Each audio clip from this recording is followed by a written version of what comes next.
अब खेल के मैदान से खबर दें कि लंका प्रीमियर लीग में बाबर आजम की शर्ट से जॉय की कंपनी का लोगो उड़ा दिया गया। पाकिस्तान ने कोलंबो स्ट्राइकर से मुआहदा करते हुए वाजे कर दिया था कि नाम बदलकर जुआ कराने वाली सरोगेट कंपनी की तशहीर करने वाली शर्ट इस्तेमाल नहीं करेंगे। गुज़िश्ता रोज़ बाबर आजम मैदान में उतरे तो शर्ट से लोगो गायब था, जबकि नसीम शाह और मोहम्मद नवाज की शर्ट्स पर लोगो मौजूद था।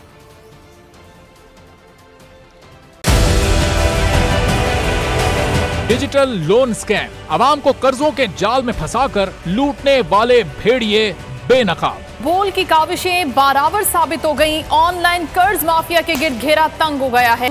बोल ने दिया अपने आवाम का साथ, उठाई इस स्कैम के खिलाफ आवाज। बोल की डिजिटल लोन स्कैम के खिलाफ आगाही मुहिम की सबसे बड़ी ट्रांसमिशन 59% आवाम ने देखी अपनी स्क्रीन पर, क्योंकि बोल है पाकिस्तान का नंबर 1 न्यूज चैनल। सब्सक्राइब करें और बेल दबाएं ताकि कोई खबर रह न जाए।